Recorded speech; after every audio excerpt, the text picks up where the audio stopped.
दोस्तों आज की वीडियो में हम बात करेंगे एक ऐसे मुल्क की जिसे अक्सर लोग दुनिया का सबसे गुनहगार मुल्क कहते हैं। ये मुल्क है थाईलैंड, जहां एक तरफ रंगीन रातें, अजीबोगरीब कवानीन और पुरअसरार त्योहार हैं, तो दूसरी तरफ कुदरत के ऐसे राज छुपे हैं जो अक्ल को हैरान कर देते हैं। यहाँ सड़कों पर बंदरों के लिए दावतें सजाई जाती हैं, बाजारों में दुल्हनें बेची जाती हैं, मसाज के नाम पर बेहयाई होती है। लेकिन ये सब कुछ सिर्फ अजीब नहीं बल्कि एक ऐसी हकीकत है जो हर आने वाले को चौंका देती है।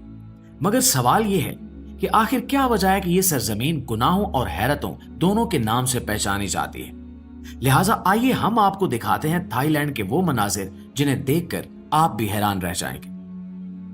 मुअज़्ज़िज़ दोस्तों, ये बात शायद सुनने में अजीब लगे, लेकिन थाईलैंड में बीवी को किराए पर लेना कोई अनोखा या नायाब तस्वुर नहीं है। थाईलैंड के मखसूस इलाकों में यह रिवाज इस कदर आम है कि इसे मुआशरे में कोई बुरी नजर से नहीं देखता, बल्कि ये काबिल कबूल अमल समझा जाता है।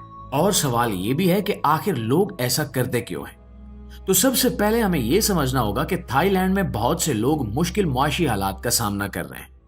यहाँ गुर्बत और माली परेशानी आम बात है। यही वजह है कि बाज लोग ऐसे रिश्तों में दाखिल होते हैं जो आर्जी नोयत के होते हैं और इनके पीछे मुआशी फायदे की सोच होती है।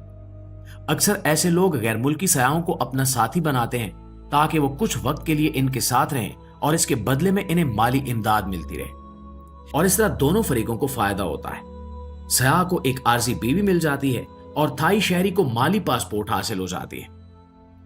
प्यारे दोस्तों, जब कोई सयाह किसी नए मुल्क में आता है तो वो ना सिर्फ उसकी सकाफत और रस्म रिवाज से मरूब होता है बल्कि अपने मेजबानों पर भरोसा भी करता है।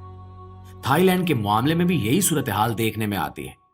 गैर मुल्की सयाह जो अक्सर थाईलैंड की मोहब्बत भरी मुस्कुराहटों और मेहमान नवाजी से मुतासिर होते हैं, इस बात का अंदाजा नहीं कर पाते कि कभी कभी ये मोहब्बत और मेहमान नवाजी एक कारोबार की शक्ल में सामने आती है, जहां इनके जज्बात का भरपूर फायदा उठाया जा सकता है। थाईलैंड में बीवी को किराए पर लेने के ताल्लुकात में सयाहों के भरोसे को जीतने के कई तरीके अपनाए जाते हैं।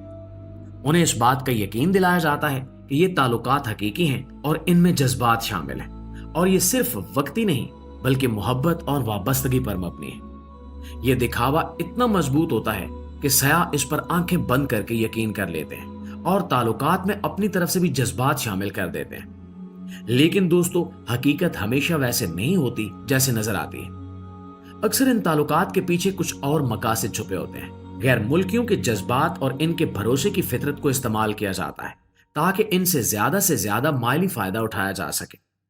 बहुत से सयाह इस झूठे भरोसे में वक्त और पैसा दोनों जाया करते हैं। बाज औकात वो इन ताल्लुकात में इतना सरमाया लगा देते हैं कि इन्हें नुकसान का एहसास तब होता है जब सब कुछ हाथ से निकल चुका होता है।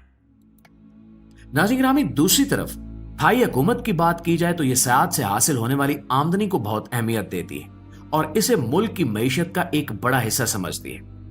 इसी वजह से थाई हुकूमत इन सियाती इलाकों में मौजूद इन रिवायात को मुकम्मल आजादी देने में ज्यादा दिलचस्पी रखती है ताकि मजीद सयाह लुत्फ अंदोज होने के लिए थाईलैंड का सफर कर सके।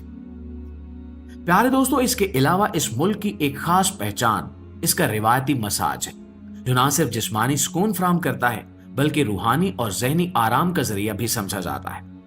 लेकिन इस कदीम रिवायत के साथ कुछ गैर अखलाकी पहलू भी जुड़ चुके हैं जिन्होंने इसे सियाती तजुर्बे के साथ साथ मुतनाज़ भी बना दिया है। आज ये मसाज सयाहत, सकाफत और कारोबार का एक दिलचस्प इम्तिजाज बन चुका है जो कई सवालात को जन्म देता है। थाई मसाज की जड़ें तकरीबन 2500 साल पुरानी है और ये बुद्ध मत की तालीमात से मुतासिर है। इस रिवायत को भी थाईलैंड में बुद्ध मत के पैरोकारों ने मुतारिफ करवाया और इसका मकसद जिस्मानी दर्द और जहनी दबाव को कम करना था। इसकी टेक्निक में योगा के अंदाज में जिस्मानी हरकत और प्रेशर पॉइंट्स पर दबाव डालना शामिल है, जो जिस्मानी तवानाई के बहाव को बेहतर बनाता है। थाई मसाज को दुनिया भर में एक सुकून बख्श तजर्बे के तौर पर जाना जाता है, लेकिन वक्त के साथ साथ ये रिवायत भी मुख्तलिफ अंदाज में बदल गई। थाईलैंड के बड़े शहरों जैसे कि बैंकॉक, फोकेट और पटाया में मसाज सेंटर्स हर जगह नजर आते हैं, और ये सेंटर्स ना सिर्फ मकामी लोगों बल्कि सयाहों के लिए भी कशिश रखते हैं। मसाज के दौरान फ्राहम की जाने वाली खिदमात, खुशबूदार माहौल और मौसीकी जिस्मानी और ज़हनी सुकून का बायस बनते हैं। सयाह यहाँ आकर मसाज का तजर्बा लेने को अपनी सफरी यादों का आम हिस्सा समझते हैं।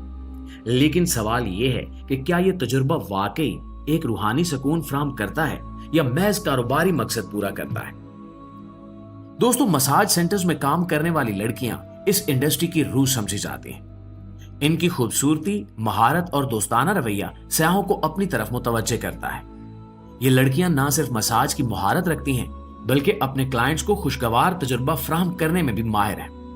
सयाह इनकी खिदमात के बदले भारी रकम अदा करते हैं, जो इन लड़कियों के रोजगार के लिए एक बहुत बड़ा जरिया है। कुछ लड़कियां अपनी खिदमत के दौरान क्लाइंट्स के साथ जाती ताल्लुक भी कायम करती हैं, जो वक्ती और माली बुनियादों पर होता है।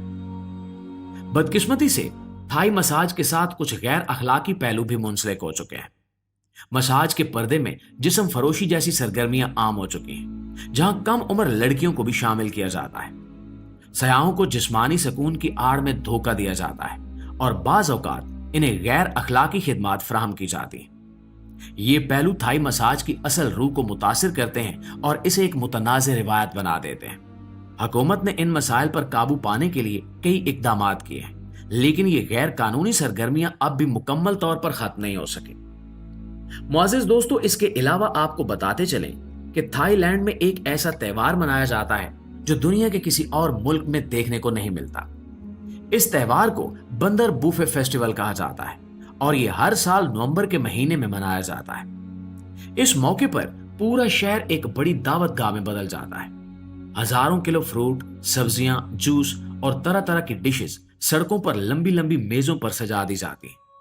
जैसे ही मेजें तैयार होती हैं तो कदीम मंदिरों से हजारों बंदर बाहर आते हैं। वो किसी फौज की तरह पूरे शहर में फैल जाते हैं और बादशाहों की तरह तख्त नशीन होकर खाने से लुत्फ अंदोज होते हैं। ये मंजर सिर्फ एक मेला नहीं, बल्कि मकामी लोगों के अकीदे का हिस्सा है। इनके नजदीक ये बंदर रामायण के मशहूर किरदार हनुमान की औलाद है, इसलिए वो इन्हें आम जानवर नहीं बल्कि मुकद्दस मुहाफिज मानते हैं। लोग उस दिन बंदरों की खिदमत करके इसे नेक अमल समझते हैं और ये यकीन रखते हैं कि ऐसा करने से इनके घर में खुशहाली और बरकत आएगी। हैरानकुन बात यह है कि इस दौरान बंदर और इंसान एक साथ रहते हैं। बंदर छतों, गाड़ियों और खिड़कियों पर उछलते हैं, लेकिन कोई भी मकामी इन्हें नुकसान नहीं पहुंचाता। ये मंजर देखकर लगता है जैसे पूरे शहर ने अपनी बादशाहती इन बंदरों के सपुर्द कर दी हो। और दोस्तों, सिर्फ यही नहीं, थाईलैंड की अजीबो गरीब दुनिया में खाने पीने का अंदाज भी ऐसा है जो किसी को भी चौंका दे। यहाँ के बाजारों और खास तौर पर नाइट मार्केट्स में आपको आम खानों के साथ साथ झींगर, टिड्डियां, रेशम के कीड़े और यहाँ तक कि बांस के कीड़े भी तलकर बेचे जाते हैं।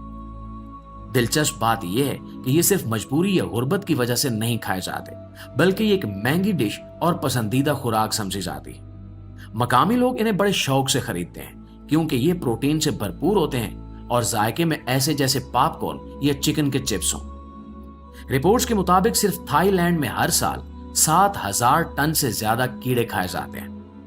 इनके मुताबिक ये खुराक ना सिर्फ मजेदार है बल्कि सेहत के लिए भी बेहतरीन है और माहौलियाती लिहाज से गोश्त के मुकाबले में कहीं ज्यादा महफूज है। नाज़रीन, ये थे थाईलैंड के वो हैरत अंगेज मनाजिर और रिवायात जो इसे बाकी दुनिया से मुख्तलिफ बनाते हैं। इंशाल्लाह आपकी खिदमत में हाजिर होते हैं एक नई वीडियो के साथ। तब तक अपना, आसपास के लोगों का, अपने प्यारों का ढेर सारा ख्याल रखिएगा। अल्लाह निगहबान।